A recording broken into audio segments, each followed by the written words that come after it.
Hello, dear friends. Welcome once again at this session in which we discuss some very important, popular, critically acclaimed works of great writers, great novels, works which have defined the modern novels and modern postmodern tendency.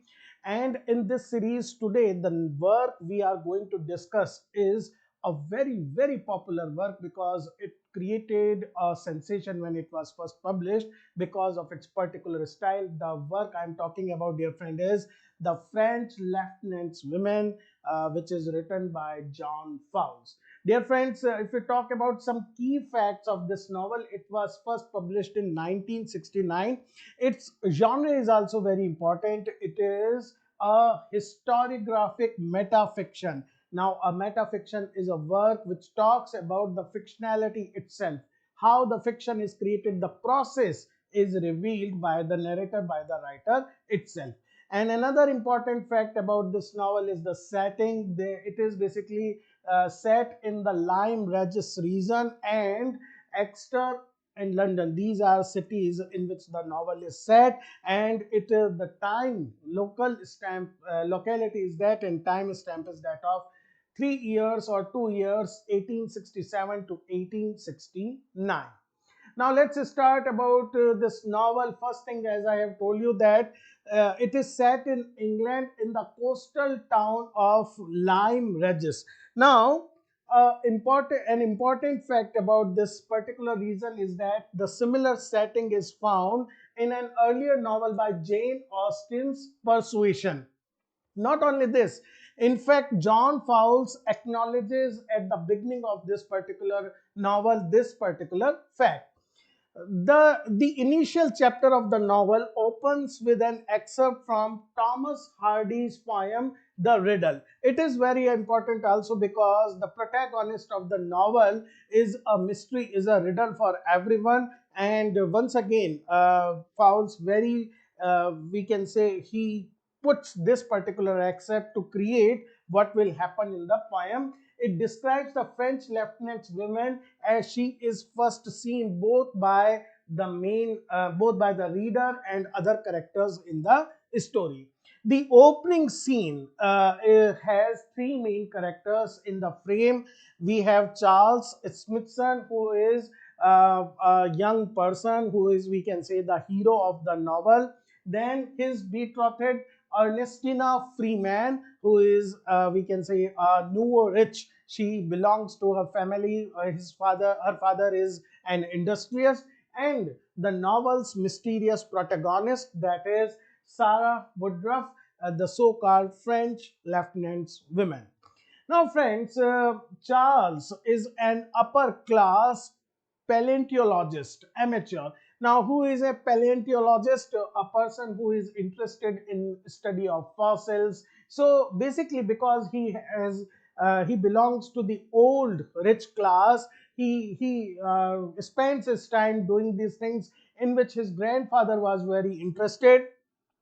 He also believes in the theory of evolution, which was propounded by Charles Darwin, and it was a hot topic during that particular period because it rejected the traditional views that man is, we can say, direct descendant of God and better or crown of among all other species. So novel also present this debate and different point of views related with it. Charles' uncle, he has never married, and now it is supposed that all his money will go to the Charles. So Charles, economically, financially, he is very secure. There is no worry on his part. If we talk about Ernestina, Ernestina comes from an upper middle class family which has become newly rich because of the growing industrialization, and she is always very much worried about their status difference because Charles' family is aristocratic, or we can say old rich, and her family, though she is richer at present than Charles, but still she can feel that there is a difference between these two families.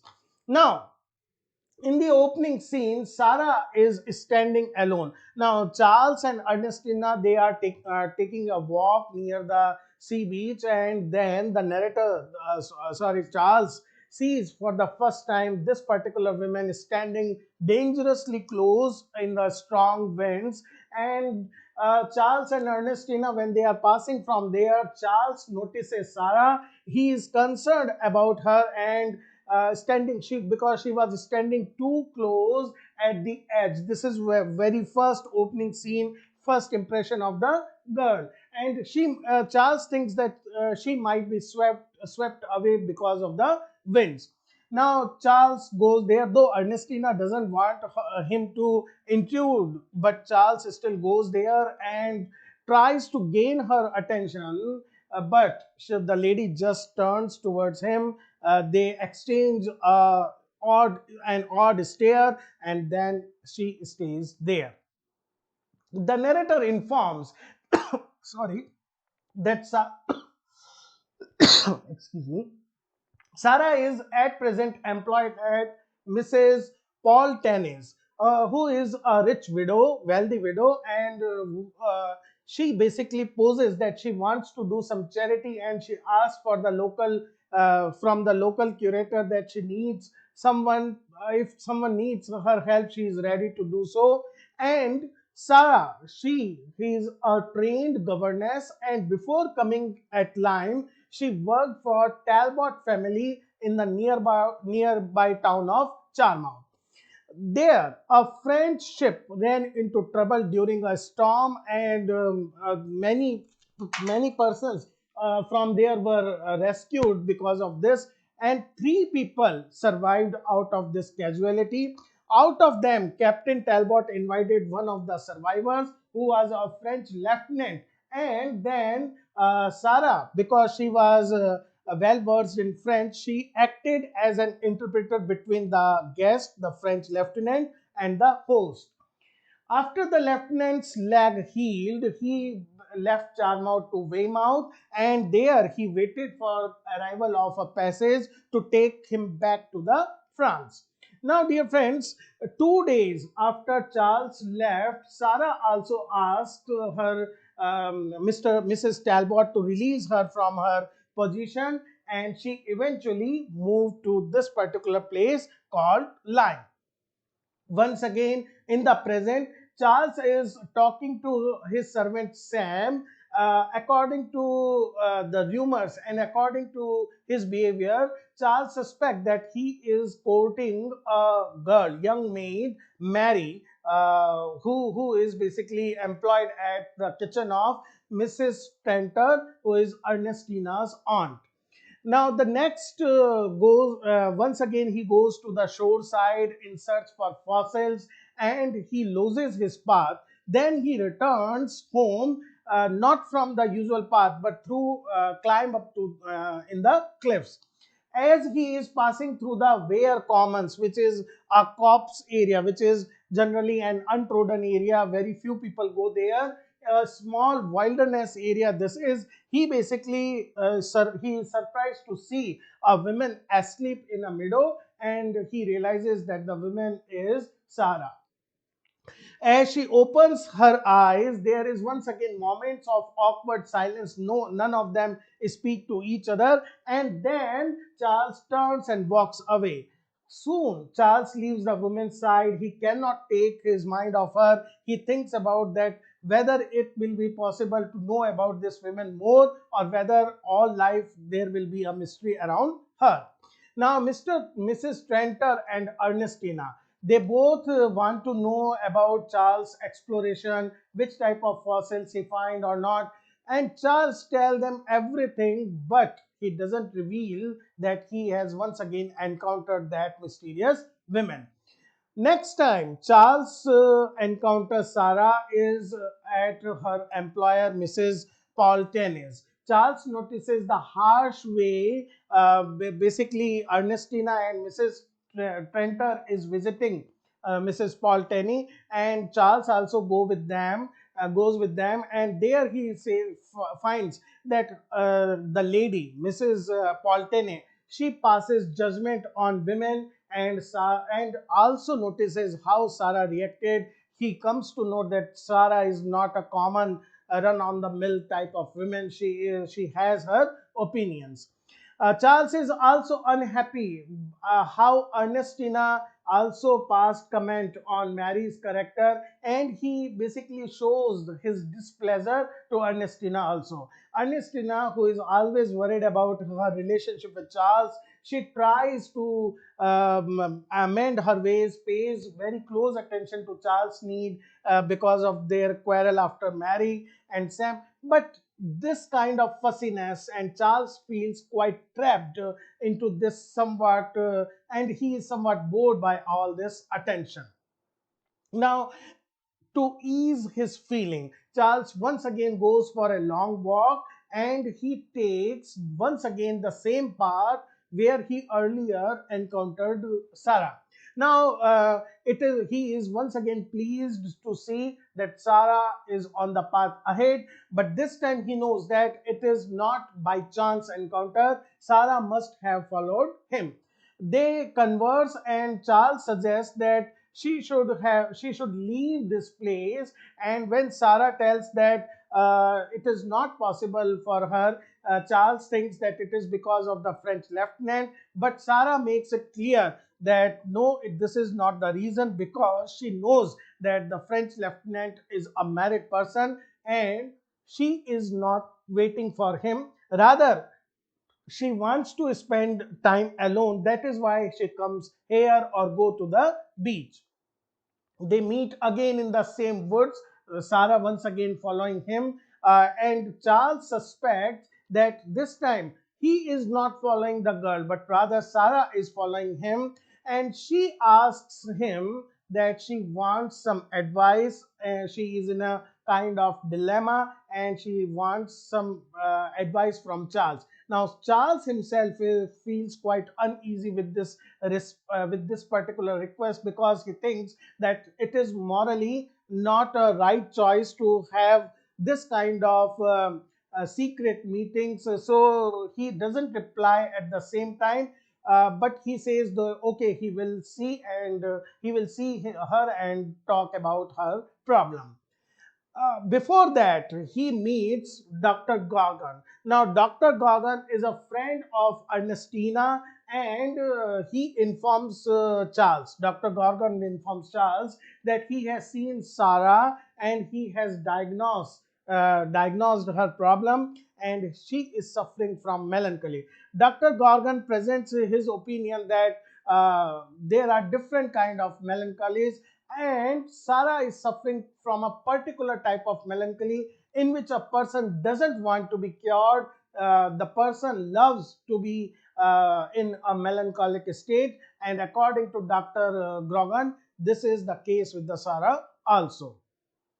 Sarah, as Charles has promised him that he will meet about the problem, they meet in the woods in that desolate place. And Sarah then tells Charles her story. She tells how when the lieutenant left, he wrote a note to Sarah to come and meet him, and told her he would wait for her at an inn for a week. Now, initially, Sarah was reluctant going there, because she knows that it is not a noble thing, or we can say once again, morally correct thing to do. But then she was not able to control her passion. She goes there, and first time we come to know that the person has a name, and she calls him by the name Vargunas. And but the moment she reaches there, she realizes that Vargunas is not the person which he seems to be. He is completely a different person.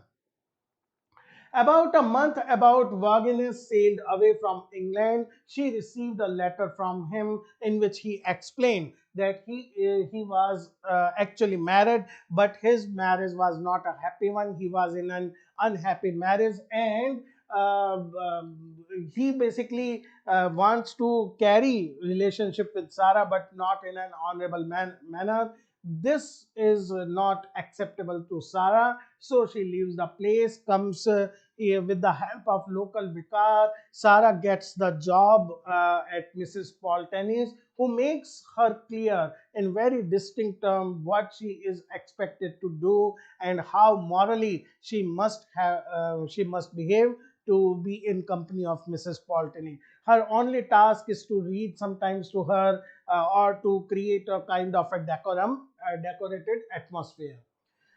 Charles once again, after listening to this story, Charles once again insists that she must leave this place because there is an stigma attached to her name here, and Sarah reluctantly agrees to meet to Mrs. Tranter to listen to her offer of financial help.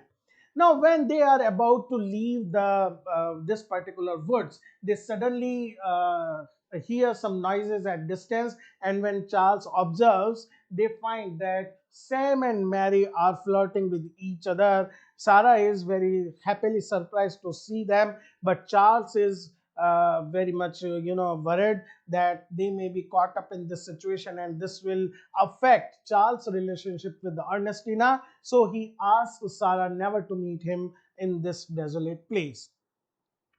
When Charles reaches his room, he receives a telegram from his uncle who asks him to come to his place as soon as possible. And Charles also finds a good excuse to leave the place line where he feels he is getting entangled with another woman. Now, when he reaches to his uncle's house, he gets this information that his uncle has decided to marry, and in case if he produce sons, Charles will obviously not inherit his uncle's property. Charles is not very much affected by this rather breaking news, or because he thinks, okay, this was actually not my money, but he is thinking about how to reveal this news to Ernestina, who has high hopes about Charles' inheritance.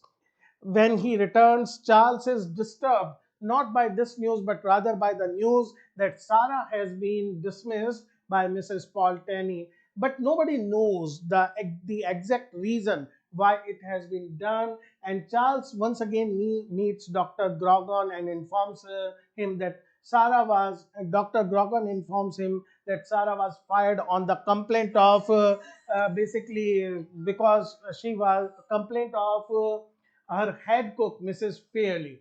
Actually, even after continuous warning, Sarah frequently went to that particular place, that woods, and when this head cook, who thinks that Sarah is given extra attention, she basically spills the beans to Mrs. To her landlady, and Paul Tene directly dismisses Sarah from her service. When Charles reaches his room at the inn he is staying, he receives a letter from Sarah, and once again Sarah asks her to come there. Now, when it once again it becomes clear that he goes to Mr. Grogon, who suggests he will go to the woods and try to bring her to senses, because it will be a very bad option if Charles himself goes there. Charles spends the night thinking about his options, and finally, he is very much in a dilemma about her involvement with Sarah. Next morning, he knows that Dr. Grogan will definitely go there. So, quite early in the morning, he goes to the woods and finds a barn there, its door unlocked. There, he finds Sarah. Now, Sarah is asleep once again there. As he is about to turn, Sarah awakes and calls him. She confesses her strong passion for him, and they can't resist kissing this time. They hear a noise once again, and Charles is surprised to find Sam and Mary standing outside the hut. Now, in a flustered and in a quite a nervous state, Charles explains to Sam that he is here on behalf of Dr. Grogan, who has asked his help to bring Sarah so that she can be admitted to a hospital. And then he asked Sam not to reveal that he was here in company of Sarah. Sam promises, and he and Mary leave. After they leave, Charles tells Sarah that Dr. Grogan might be attempting to place her in a mental institution, so he asks her that she should leave immediately and discreetly, otherwise, she will lose all her chances of living a normal life. Now, when Ernestina is disturbed when Charles tells her that he must visit her father. Now, the reason behind this is that Charles wants to be honest and tell him, Ernestina's father, her financial status because he is now disinherited. Ernestina thinks that his financial status or situation doesn't matter because she loves him. She also has a say in her marriage. But Charles assures her that he will marry her once he clears his conscience. When Charles tells Ernestina's father, Mr. Freeman, about his current financial status, he compliments Charles on his integrity and basically suggests turning his business over to Charles when he dies. So, what he is implying that Charles should not worry about his financial condition and rather he should come and join them in his business. Charles feels trapped. Now, why? Because he belongs to the old money aristocracy where work is or industrial work is not considered to be very noble kind of thing, and he does not want to feel like or work like an employee under his future father-in-law. And so he is in a fix how to politely turn down this offer without seeming ungrateful. Sam, on the other hand, tells Charles that he wants to start his own business, wants to settle with Mary, and for this particular purpose, he needs money. Now, Charles knows that now he doesn't have that kind of money which he's used to, and at the same time, he thinks that it may be that Sam is trying to blackmail him because of this particular information he has with himself. Charles receives a letter. Basically, once again, it is letter is from Exeter, and it is without the name of the addressee, and he is invited to stop while returning to Lyme. Charles decides not to stop, though he also feels that this particular step will ensure that his relationship with Sarah comes to an end because he knows that once he leaves from there, Sarah will never meet him again. As soon as he arrives in Lyme, Charles confesses to Ernestina his involvement with Sarah. The narrator interrupts here and the chapter to tell his reader that the story has come to an end. So this is the first ending of the novel, which is normal sequence of the event. But narrator quickly sums up what happens to other major characters. Sarah quietly disappears, never again enters Charles' life. Charles and Ernestina get married. They are not completely happy. They have 7 children. Charles' uncle produces a set of twins as his heirs. Charles goes into business with his own sons, eventually bequeaths the business to his grandchildren. This is one of the possible endings, and the narrator then presents another possible sequence of events which, according to him, actually happened. Now, when Sam asks if they will spend the night in Exeter, Charles answers yes. He tries to dodge Sam, and on the pretense of making a business call, he goes to Sarah's room. He finds that Sarah is sitting on a stool with a plastered leg.